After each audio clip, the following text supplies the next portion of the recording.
Today we'll be talking about healing powers, EVPs, strange flying crafts, and much more. All coming up on this episode of Paranormal Mysteries.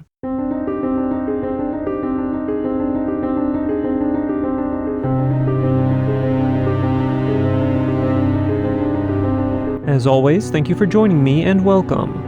I am your host, Nick Ryan. I hope that everyone's had a great week, and before we start, I'd like to thank you for supporting the show. If you enjoy what we do here, please consider subscribing, sharing, and reviewing the podcast. This supports us by helping new listeners to discover the show. And if you'd like to support us even further by becoming a patron or by donating, please visit us at patreon.com/paranormalmysteries or at buymeacoffee.com/paranormal. These links and others can be found in the show notes.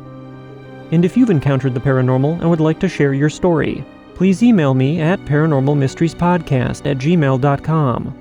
All experiences, no matter how big or small, are always welcome. And with that being said, today's first story comes to us from Thomas, and Thomas's story is called Metaphysical Awakening. Thomas says, "Dear Nick, I hope this message finds you well. I've been listening to your podcast for a few months now, and I love your show. This experience changed my life in a way I never expected. I'll try to keep it as brief as possible. To preface this, I was never one to believe much about the paranormal until now, extraterrestrials and cryptids aside, because UFO sightings are another matter entirely. I'm talking purely about spirits, ghosts, chakras, etc. However, as I was raised religiously, I have been taught to recognize the validity of spiritual and metaphysical experiences, and I think there are legitimate forces at work in our lives, which we cannot see. But since nothing ever happened to me personally, I always wanted to believe, until recently. My experience happened a few months ago, right before I started listening to your podcast. Actually, you could say this experience pushed me to start my own research on the paranormal. It was the first or second week of this past October 2020, and I was hanging out with a girl I'd met a few weeks earlier. As soon as I walked into her apartment, I was kind of put off. She had the stereotypical tapestries, bong, crystal ball, Buddha statues, the works. I thought, oh boy, here we go. What did I get myself into? Inevitably, I ended up asking about all of the apparel she had in her apartment. She claimed that she practiced witchcraft, Reiki, healing arts, and channeling crystals and manifesting. I thought she was full of it, but since I was interested in her, because she was cute, I kept asking about it. She asked me if I wanted my chakras read, as in she would touch certain spots on my body, my head, heart, solar plexus, and lower belly, to see if any of my chakras were blocked. 2 glasses of wine in, with nothing to lose, I said, sure, what's the worst that could happen? And almost immediately she said, your heart and head chakras are blocked. What does that mean? I responded. You're carrying guilt, anxiety, or something similar in your heart, and your mind is clouded. Maybe it's because of that, or something else, she said. My jaw hit the floor. Last year, which was my sophomore year, was a rough one, and a lot of very emotional, traumatic things had happened to me, and I was still carrying anxiety and guilt because of them. In fact, I almost canceled on hanging out with her because of how crappy I was feeling that day. Also, at the beginning of my sophomore year, I had a horrible bout of mononucleosis. It was so bad I was put in the hospital for 3 days, and afterwards I felt like I wasn't able to think clearly. I had trouble focusing, solving math and coding problems, and had a hard time carrying conversations. It felt like part of my brain had boiled away with the fever. You're right, I told her. I then proceeded to explain everything. Once I was finished, she lit some incense and gave me a crystal to hold. I was so overcome with my emotions at this point that I was willing to try anything to make these problems go away. I let her do whatever witchcraft stuff, and she instructed me to listen to one of those chakra healing musics when I went to bed that night, specifically the ones at or above 600 plus hertz, as those apparently target the head and heart chakra. This is where things get stranger. After I got home, still shaken up, I decided I'd give it a shot. Maybe she was onto something, and oh boy, was she ever. I put on the healing music, and almost immediately I fell asleep. I remember having especially vivid dreams that night. The dreams themselves weren't relevant, but they were crazy detailed. Then I remember being lifted into a semi-conscious state. I remember feeling like my head was buzzing, almost like it had a current running through it. It was such a vivid, powerful sensation, and I'm sure it wasn't part of my dreams, because at this point, the dreams had stopped. Everything was black, except for the intense vibrations running around my skull, centered right where the pituitary gland is located. Coincidentally, right where the third eye is located. When I woke up, I no longer felt anxious, and I had the ability to concentrate and focus. Also, I did more research into chakra and meditation that day, and tried to feel the chakra flowing in me. Ironic, considering I'm a pretty heavy agnostic now, and I never thought I'd be looking into that kind of stuff. As I read, I tried some of the techniques, and I could definitely feel some sort of warm energy flowing up my gut, snaking its way through my heart, throat, and then my head. Also, to clarify, this experience did not initially completely cure my anxiety and lack of clarity, but repeating the meditation practices and sleeping with the healing music every few days eventually did the trick. After this experience, I've also become an empath.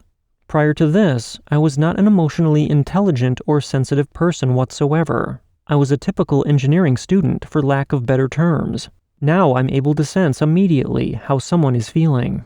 Point is, there is stuff out there that we don't understand. I'm an engineering student, an Eagle Scout, a rock climber, and a very straightforward person. I've always prided myself on having my head on straight and not believing in things I can't see. But this experience changed me. I hope it helps some of you as well. Our next story of the night comes to us from Brooke, and Brooke's story is called The 3 Creepiest Things That Have Ever Happened to Me. Brooke says, "Hi Nick, I have had a handful of paranormal encounters throughout my life. I'd like to share with you my top 3 most chilling. Story 1 is called Caught on Tape. In 2003, my family moved into a new house. This has been the family home now for 18 years. However, for the first 5 years or so, the house had a very eerie energy to it. Upon moving in, my dad discovered that there was a boarded-up room in the unfinished basement. We always speculated what would be in it, but he never went through the trouble of knocking down the walls to ease our curiosity. Among that, there were other aspects to the house that troubled me. The main house is very old, and at some point later, an attachment was added on. The old part of the house is where all the negative energy was. One evening when I was 16, I was working on a school project. The assignment was to record interviews with your family on a tape cassette. I remember it like it was yesterday. I unwrapped a brand new cassette from the plastic packaging and popped it into the recorder. I then went and sat in the old living room with my sister to record me asking her some questions. Before we got started, and before I was taking the project seriously, I began recording a practice bit to see how it all worked. There I was sitting across from my sister. We were in the old wing of the house, and the other family members were giving us some space, so they retreated to the newer area. The house is fairly big, and they were far enough to be out of earshot from us. As the red light turned on and the recorder started, I began by goofing around and making fun of my sister a bit. I asked her something silly, and she responded by saying, "What?" To which I mocked her with a stupid voice, saying, "What?" Then I stopped the tape and rewound to play my sample to make sure everything sounded good before the real interview got started. I put the headphones on and pressed play, and what I heard on the tape shook me to my core. Goosebumps took over my body, and my sister could see I was terrified. What I heard on that tape was not what I heard in that room seconds before. When I played it back, I could hear my sister saying, "What?" But then, from what sounded like a distance, I heard a deep, deep voice repeating back to her, "What?" Then my part, me mocking her saying, "What?" Then whatever responded to her off in the distance now sounded like it was right in front of me, yelling loudly and so deeply. The tone was so deep and scary that I couldn't actually make out what it was saying. All I knew was that it was angry at me and was yelling. Perhaps my mocking offended whatever it was. The next day I took the tape to class and showed everyone. My classmates were royally spooked, and everyone was freaked right out. My teacher came up with the idea to slow it down in the production lab and try and get a grasp on what it was saying. He worked his magic, and then, boom, we could hear it. It said, "All I ever wanted her to know was..." Then I stopped recording. To this day, it still gives me chills. I have the tape somewhere at my parents' house. I'll have to dig it out one of these days and take another listen. Very freaky. Brooke's next story is called UFO Stare Down. This story happened about a year later at age 17. My best friend Aaron and I used to travel with our friend's garage band to surrounding cities. We were in charge of the light show that would take place during their performance. It was good fun, and we got to travel quite a bit. One night we were coming back from an out-of-town show. The band was in a van ahead of us, and we were cruising in her Sunfire, and it was about 2 a.m. Aaron was driving, and I had dozed off to sleep in the passenger seat. I awoke to her frantically nudging me and telling me to look at the sky. I woke up startled and looked out my window into the sky.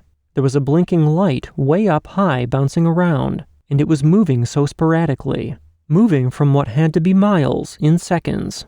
It would be in one area of the sky, and then a completely different area in the blink of an eye. It was blinking beautiful colors of peach, blue, pinks, etc. We were stunned. I quickly told Aaron to pull over so we could get a better look, which she did. The moment she pulled over, we could no longer see it. We sat there for a few seconds trying to figure out where it went. I remember so clearly Aaron saying, "Where is it?" To which I replied, "Behind the trees." The ditch we pulled over in had a dense row of trees across from it, maybe about 20 feet away. All of a sudden I could see a glow of lights behind the trees. Whatever this was, somehow made it from an airplane's height in the sky down to the ground without us even seeing it. It slowly raised up and hovered just above the trees. At this point I saw every detail of the craft. It was sort of football-shaped, with the bottom side more flat than curved. It was about the size of an RV. Each side had 3 circles, on which appeared to be an engine with an orange glow resonating from it. The craft continued to slowly blink different colors, even as it sat idle. We were staring at this UFO as it stared back at us. It must have seen our car pull over and instantly came to check us out. I can't tell you how long this staring contest went on for. When you are that scared, you lose sense of time. It was probably 30 seconds before Aaron freaked out and put the car in drive, and we skidded off. The craft then vanished instantly. At this point, we were the only ones on this farm road. The band was so far ahead that we couldn't even see them in the distance.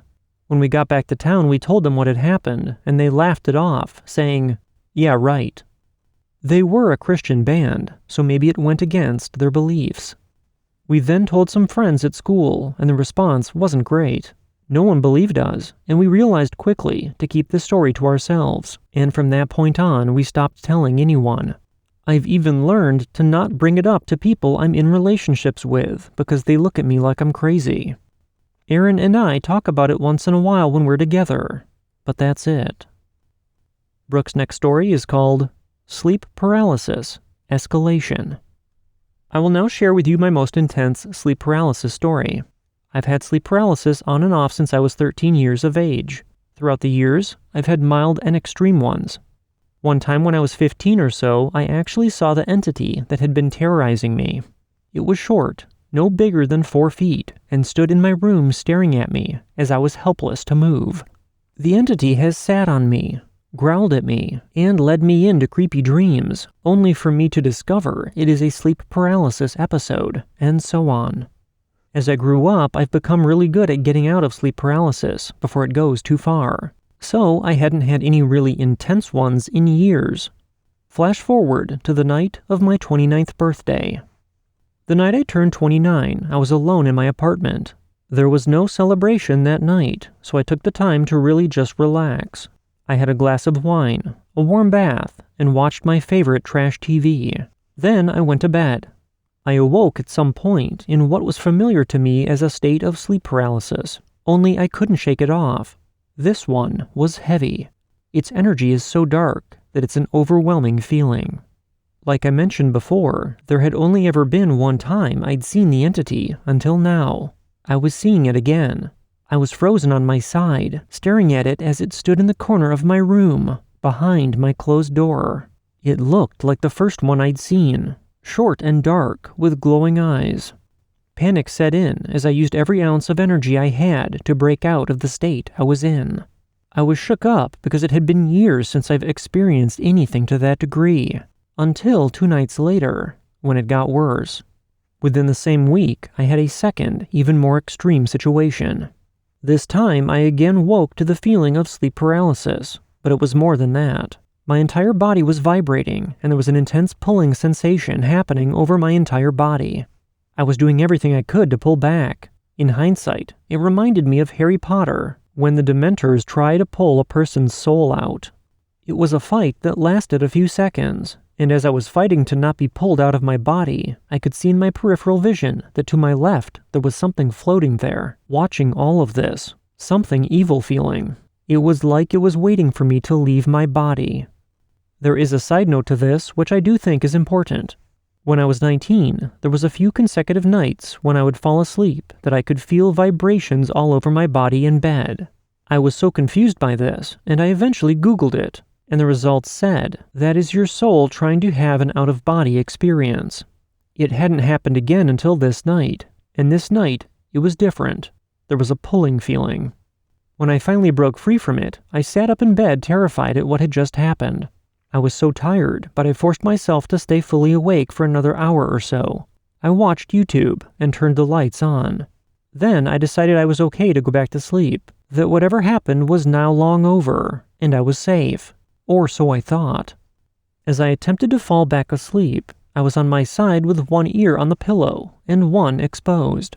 I closed my eyes, and as I started to drift asleep, I was abruptly awoken by words being spoken into my ear. There is a difference between hearing things in your head and hearing them in the room. These words were being spoken in my bedroom and right into my ear. I have no idea what the words were. It wasn't English. I have no clue what language it was. It sounded like Latin maybe, but I'm not sure. I was terrified. I had my eyes closed tightly as I didn't want to see whatever it was. Another side note. I remember telling someone once about my sleep paralysis stories, and they said that if you are ever in a situation like that, you can call on God to help you. Now, I'm not religious, so when I was told that, I never really saw it as advice that would actually be helpful, but here I was with my eyes squeezed closed, and words being spoken in my ear, and in a panic of survival mode, I started saying any name from the Bible I could think of in my head. As someone who's not involved with religion, this came as a struggle because I don't know many Bible names. I said the basics, God and Jesus, on repeat, but nothing was happening. Then I said Michael, which I know is a popular name from the Bible. As soon as I said Michael, I saw the brightest white light. My eyelids were flickering, it was so bright. It was as though someone was holding a fluorescent light to my face. The light lasted for a couple of seconds, and then everything stopped. No more words in my ear, no more evil energy. It was just gone. I sat up and turned on my light, and wasn't scared. I could feel that whatever was in my room was now gone. It wasn't until recently when I bought a book on psychic mediums that I made an interesting discovery. There was a part in the book that talked about Michael, the name I used in that situation. I didn't know who he was, but when I read this part on Michael, my jaw dropped. Apparently, he is a protective angel, and when he is called on, he will protect you from demonic energies. Coincidence? Or maybe I said the right name at the right time. Either way, I'm glad it ended, and hasn't happened since. I hope you enjoyed these stories. Cheers, Brooke. Our last story of the night comes to us from Justin.